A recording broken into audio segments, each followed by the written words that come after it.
अगले दिन फिर राजा भोज जैसे ही राज सिंहासन पर बैठने लगे, आठवीं पुतली पुष्पवती राजा भोज के सामने आई और उसने राजा भोज को राजा विक्रमादित्य की कहानी सुनाई। राजा विक्रमादित्य अद्भुत कला पारखी थे। उन्हें श्रेष्ठ कलाकृतियों से अपने महल को सजाने का बड़ा शौक था।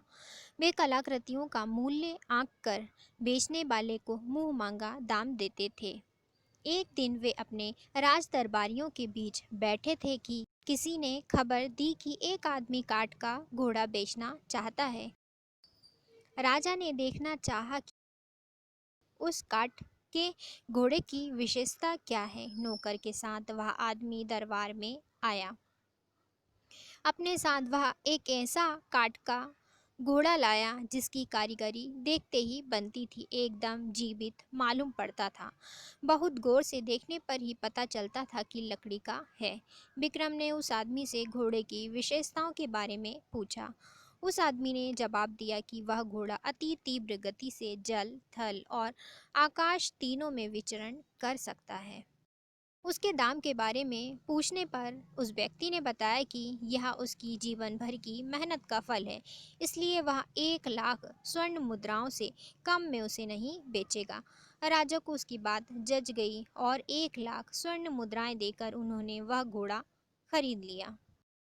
फिर वह आदमी खुले मैदान में आकर घोड़े को उठाकर दिखाने लगा और उसके कल पुर्जों के बारे में सब कुछ बताने लगा। उसके संचालन की सारी विधि समझकर राजा विक्रम ने घोड़ा अपने अश्वागार में रखवा दिया। एक दिन अपने आदमियों के साथ राजा शिकार को निकले। खुद उसी घोड़े पर सवार थे। कल पुर्जों को दबाने पर घोड़े की तेजी इतनी बढ़ गई कि राजा को मजा आ गया। वे भूल गए कि आखेट के लिए वे अकेले नहीं निकले हैं। अपनी टोली से बिछुड़कर बहुत दूर आ गए। उन्होंने उसे हवा में उड़ाने के लिए दूसरे कलपुर्जों को दबाया। उसकी गति हवा में इतनी बढ़ गई कि राजा के लिए उसे संभाल पाना मुश्किल जान पड़ा। उन्होंने उसे जमीन पर उतारना चाहा तो वह उसी गति से उतरा और एक घने पेड़ की शाखाओं से टकराता हुआ टुकड़े टुकड़े हो गया।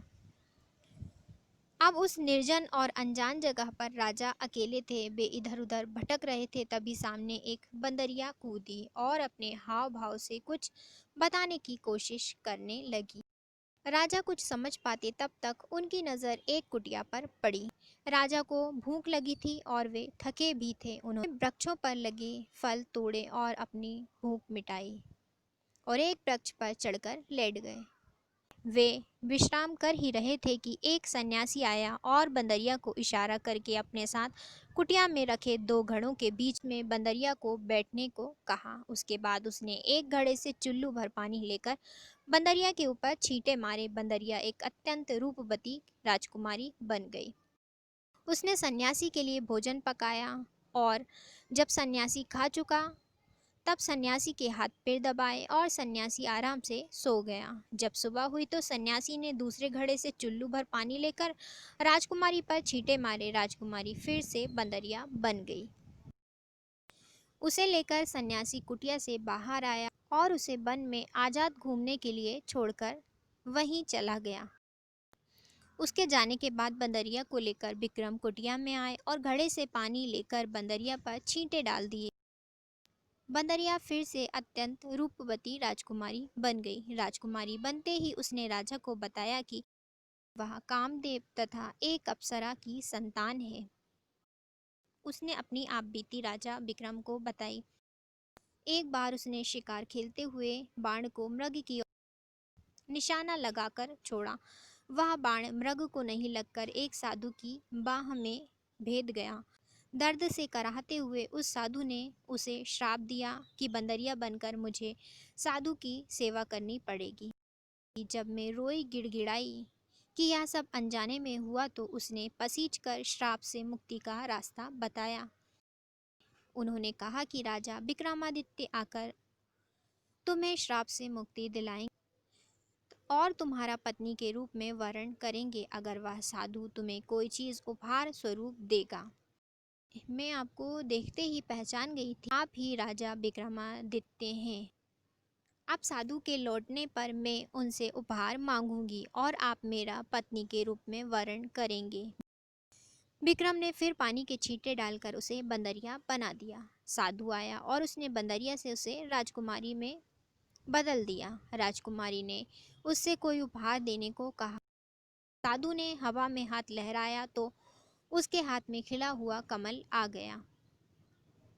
साधु ने कहा, यह कमल हर दिन तुम्हें एक रत्न देगा, और यह भी कहा कि उसे पता है कि राजा विक्रमादित्य उसकी जिंदगी में आ पहुँचे हैं, इसलिए वह राजकुमारी को बाकी की जिंदगी सुखपूर्वक व्यतीत करने का आशीर्वाद देते हैं। साधु ने उसके बाद राजकुमारी को अपनी कुटिया से शहर से विदा किया। राजकुमारी अब पूरी तरह श्राप मुक्त हो गई। विक्रम ने तब दोनों बेतालों का स्मरण किया जो उन दोनों को नगर की सीमा पर पहुंचाकर गायब हो गए। नगर में जब उन्होंने प्रवेश किया तो एक बच्चा कमल के पुष्प को प्राप्त करने के लिए मचल उठा।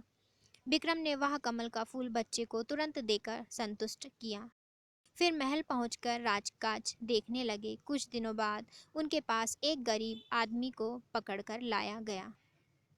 उसे बहुमूल्य रत्न बेचने के आरोप में बंदी बनाया गया था। राजा के पूछने पर उसने बताया कि उसके बच्चे को किसी ने एक खिला कमल दिया था, उसी कमल से ये रत्न उसे प्राप्त हुए। विक्रम ने सिपाहियों को बिना कारण किसी की ईमानदारी पर शक करने के लिए डांटा और वे सारे रत्न अच्छे मूल्य पर स्वयं खरीद लिए। वह आदमी राजा को दुआएं देता हुआ संतुष्ट होकर दरबार से विदा हो गया। इतनी कहानी सुनाकर आठवीं पुतली पुष्पवती ने राजा भोज से प्रश्न किया, यदि राजा भोज आप राजा विक्रमादित्य के समान साहसी और दानवीर हैं तो आप इस राज सिंहासन पर बैठने के अधिकारी हैं। राजा भोज प्रश्न सुनकर कुछ सोच में पड़ गए।